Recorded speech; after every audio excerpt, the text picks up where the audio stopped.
کیونکہ آپ نے خود شیطان کو داخل کیا ہے. جب آپ نے گھر میں شیطان کو داخل کیا ہے، دن رات وہ آپ کے ساتھ رہ رہا ہے، سو رہا ہے، کھا رہا ہے، پی رہا ہے، بیٹھ رہا ہے، اور فرشتے تو ہیں ہی نہیں، تو کہاں سے اللہ کی رحمت آئے گی؟ کہاں سے آپ کے گھروں میں برکتیں آئیں گی؟ دوسرا سوال ہم لوگ یہ کرتے ہیں کہ ہمارے بچے نافرمان ہو رہے ہیں. تو بچے نافرمان اس لیے ہو رہے ہوتے ہیں کہ آپ ان کو اللہ کے قریب ہی نہیں کرتے ہیں. جب مسجدیں قریب ہوں گی، ہر فلور پہ مسجد ہوگی، تو آپ کے لیے بھی سہولت ہوگی کہ آپ بچے کو کہہ سکتے ہیں کہ بیٹا جاؤ، ہمارے ہی تو فلور پہ ہے، وہ فلاں جگہ کونے کے اندر مسجد ہے، جاؤ آپ جا کے مسجد کے اندر نماز پڑھو، مسجد کے اندر جا کے قرآن پڑھو، سپارہ پڑھو، تلاوت کرو، ذکر کرو، اذکار کرو. اور جب انسان جو ہے، جب گھر والے جائیں گے، جب والد صاحب جائیں گے، جب گھر کے بڑے جائیں گے، تو ظاہر ہے کہ بچوں کا خود بخود دل چاہے گا. اگر مسجدیں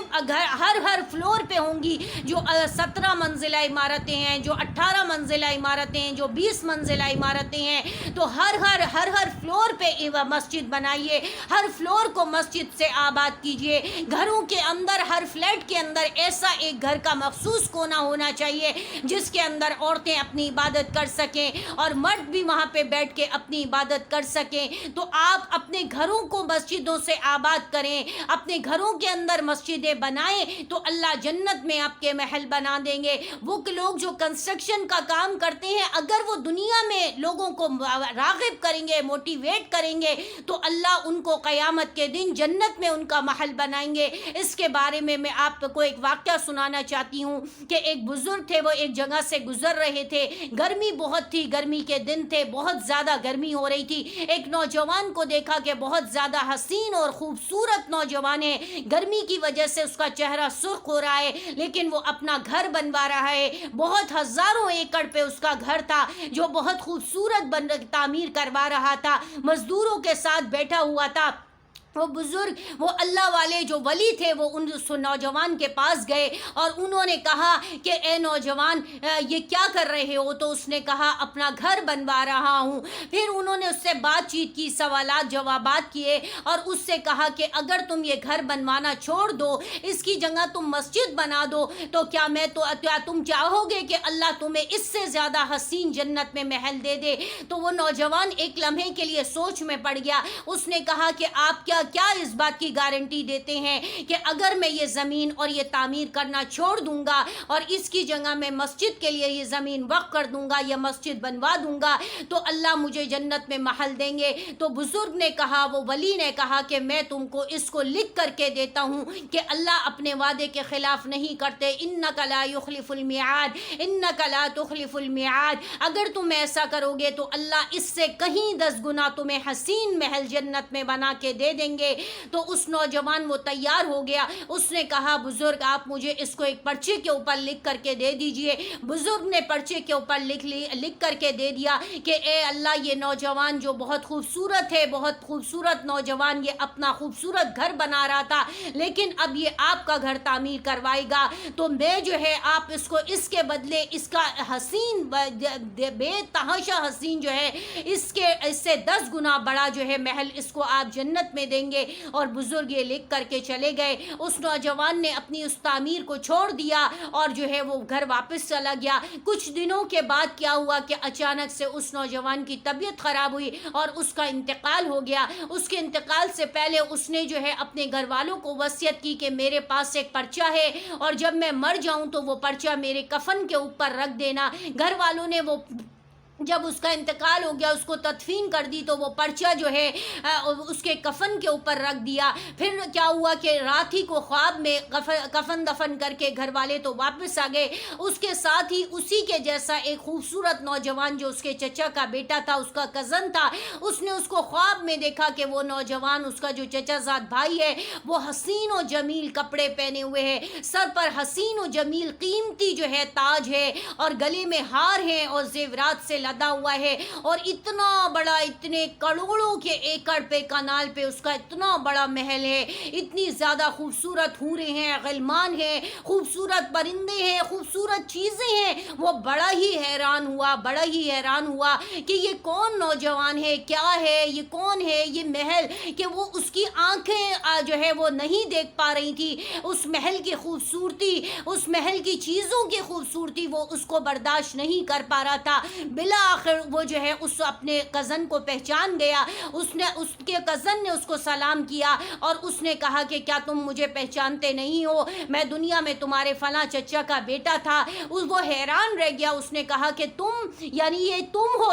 تم کو یہ درجہ اور یہ ساری چیزیں کیسے مل گئیں؟ تو اس نوجوان نے کہا، سارا واقعہ سنایا اور بتایا کہ اس طرح میں اپنا گھر تعمیر کروا رہا تھا اور میں بیٹھا ہوا تھا، تو اس نے جو ہے دن کا وقت تھا، تو ایک بزرگ، ایک ولی میرے پاس آئے اور انہوں نے مجھ سے کہا کہ اے نوجوان، تم اپنا وقت ضائع کر رہے ہو، اس کی جگہ اگر تمہیں اللہ اتنا بڑا جنت میں محل تعمیر کر کے دے دے تو کیا تم اس تعمیر کو روک دو گے، اس دنیا کی زندگی کو چھوڑ دو گے؟ تو اس نوجوان نے اس بات پر وعدہ کر لیا اور پھر اس نے اس تعمیر کو چھوڑ دیا، اپنے مکان منوانے کو، جو بہت کروڑوں کے ایکڑ پہ وہ خوبصورت لگژری مکان منوا رہا تھا، وہ چھوڑ دیا صرف جنت کے محل کے لیے۔ تو اللہ نے جو ہے اس نے نوجوان سے، ان بزرگ سے لکھوا لیا تھا، اور جب اس کا انتقال ہوا تو اللہ نے جو ہے وہ اس کو وہی محل جو ان بزرگ سے اللہ نے وعدہ کیا تھا اور بزرگ نے وعدہ کیا تھا اس نوجوان سے پورا کر دیا۔ تو وہ جو اس کا چچا زاد بھائی تھا جس نے اس کو خواب میں دیکھا تھا، اس نے کہا تم مجھے ان بزرگ کا، ان ولی کا پتہ بتاؤ، میں بھی ان کے پاس جاؤں گا اور میں بھی تمہارے جیسا ایک ایسا ہی جنت میں محل چاہتا ہوں، کیونکہ میں بھی چاہتا ہوں کہ میں اپنا فلاں گھر بنوانا چاہتا ہوں، لیکن اب میں اس کی تعمیر چھوڑتا ہوں اور میں بھی چاہتا ہوں کہ مجھے بھی ایسا جنت میں محل مل جائے۔ تو اس نے کیا کیا کہ اس نے اس بزرگ کا ایڈریس لیا، اور پھر وہ جو اس کا چچا زاد بھائی تھا وہ بھی ڈھونڈتا ان بزرگ کے پاس، ان ولی کے پاس گیا۔ تو دور دراز جنگل میں ان کو وہ ایک بزرگ نظر آئے جو پورے جنگل میں صرف ایک انہی کی جھونپڑی تھی جس کے اندر لائٹ جل رہی تھی اور وہ عبادت کر رہے تھے۔ وہ نوجوان گیا، سلام کیا اور سارا ماجرا سنایا اور کہا کہ مجھے بھی آپ جنت میں محل دے دیجئے، میں بھی اپنا مکان کی تعمیر چھوڑتا ہوں۔ تو وہ بزرگ مسکرائے اور انہوں نے کہا، اے نوجوان، اللہ تمہیں جو ہے وہ جو نوجوان بنا رہا تھا تو اس نے اسی وقت جو ہے وہ اللہ کے رضا کے لیے اس تعمیر کو بند کر دیا، اور اس کی بات جو ہے وہ تھی، اور آپ جو ہے آپ اللہ کے راستے میں، آپ اللہ کے دین کے لیے کام کرو، اور اللہ کے لیے یہ مسجد، اپنی جو آپ کی تعمیر کا ارادہ ہے، آپ اللہ کے لیے یہ مسجد بنا دو، اللہ کے لیے اپنی زمین بنا دو، تو اللہ خود بخود آپ کے اس عمل کو قبول کر لیں گے، میری سفارش کی ضرورت نہیں پڑے گی، اور آپ کو آپ کی اس عمل کی وجہ سے اللہ خود بخود آپ کو اسی کے جیسا اتنا ہی بڑا، اس سے بھی زیادہ حسین محل دے دیں گے، کیونکہ میں نے تو اس نوجوان نے تو مجھ سے شرط لی تھی اور وعدہ کروایا تھا، لیکن آپ تو بغیر کسی شرط کے، بغیر کسی وعدے کے، صرف اللہ کی رضا کے لیے اللہ کا گھر بنا رہے ہو۔ تو اللہ کا وعدہ ہے کہ اگر کوئی زمین پہ میرا گھر تعمیر کرے گا، میرے گھر کو آباد کرے گا، تو جنت میں میں اس سے کہیں زیادہ اس کو حسین گھر دوں گا، حسین محل دوں گا، اور محل کی چیزیں، آپ کے یہ جو دنیا کے آپ کے فرنیچر ہوتے ہیں، یہ دنیا کی آپ جو ہے بہت قیمتی جو ہے باہر ملکوں سے لکڑیاں منگواتے ہیں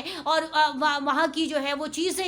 منگوا کر کے آپ امپورٹ کروا کر کے جو ہے آپ لگاتے ہیں، اپنے گھر کو لگژری بناتے ہیں، خوبصورت بناتے ہیں کہ دنیا آتی ہے اور اس کو واہ واہ کرتی ہے، تو اللہ اس سے زیادہ 10 گنا خوبصورت چیزیں اور خوبصورت چیزیں آپ کے لیے آپ کے محل میں بنائے گا۔ تو آپ پلیز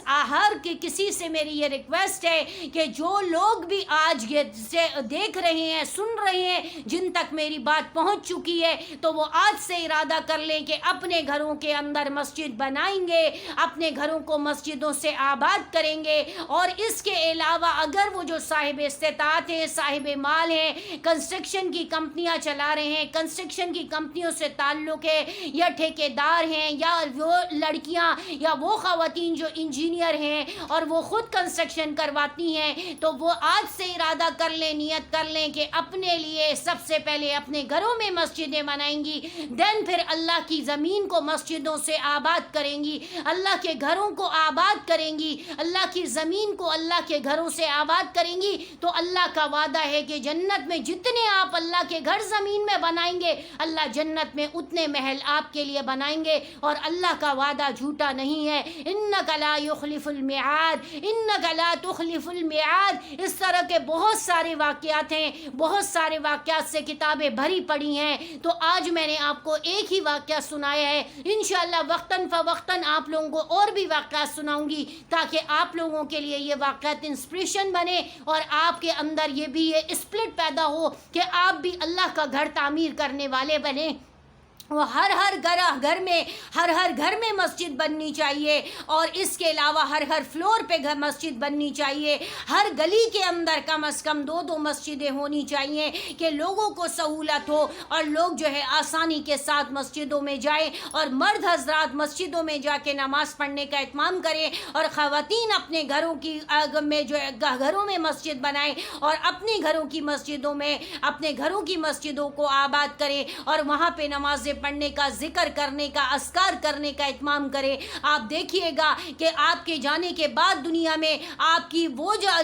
آپ کی جو مسجد ہوگی، آپ کا وہ گھر کا کونا سارا تو بنجر ہو جائے گا، ملیا میٹ ہو جائے گا، ڈھہ جائے گا، گر جائے گا، دیمک زدہ ہو جائے گا، لیکن زمین کا وہ حصہ جہاں آپ نے سجدے کیے، جہاں آپ نے قرآن کی تلاوت کی، جہاں آپ نے ذکر و اذکار کیا، جہاں آپ نے پڑھنا پڑھانے کا معاملہ کیا، وہ زمین کا حصہ آپ کے دنیا سے جانے کے بعد روئے گا، آپ کے لیے استغفار کرے گا، آپ کی مغفرت کی دعا کرے گا۔ آپ کی اولاد آپ کے لیے مغفرت کی دعا نہیں کرے گی، لیکن وہ ضرور وہ حصہ کرے گا، وہ ضرور وہ حصہ روئے گا جہاں آپ نے سجدے کیے ہوں گے، جہاں آپ نے ذکر و اذکار کیے ہوں گے۔ اسی طریقے سے جہاں آپ نے جتنی مسجدیں زمین میں بنائی ہوں گی، جتنے اللہ کے گھر تعمیر کیے ہوں گے، جنت میں اتنے ہی محل اب آپ کو ملیں گے۔ اب آپ کی مرضی ہے کہ آپ کتنے محل چاہتے ہیں دنیا میں، جس طرح جتنے